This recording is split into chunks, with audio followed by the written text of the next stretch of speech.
Hey there! Today we're going to talk about pickup truck caps and how they're attached to the bed of the pickup.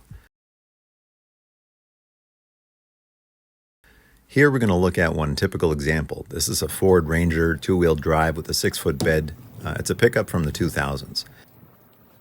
You can see this cap has seen better days, but it's not too bad.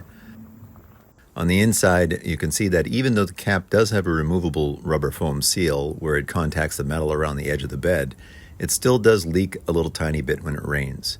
But for the most part, it's not too bad.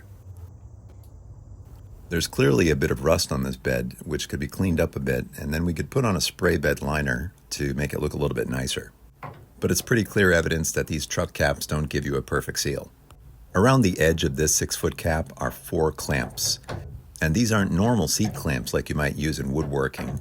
They're pretty strong clamps made out of thick aluminum that are specially designed to go around the edge of this lip on the fiberglass cap and also around the metal lip around the truck bed. Now, you could use a ratcheting wrench to get these clamps on and off pretty quickly, but in this case, I've just been using a regular adjustable wrench like you might carry around and use on your bicycle. And that's because these have a smaller profile and you could just throw them in your glove compartment without taking up too much space.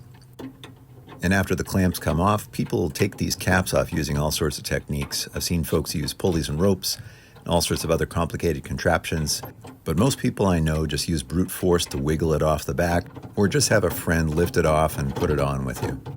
They're not too heavy because they're made out of fiberglass, but it's just a little faster and easier with a buddy. And here's a close-up of the clamps so you can get a better look at just how these things are put together. This is just a couple of them, and it's possible to use just 2 to keep the cap on tight for a short trip, but it's usually best to have at least 4 clamps on there. Hope this is useful for those of you curious about how pickup caps are attached. Thanks for watching. Be sure to like and subscribe.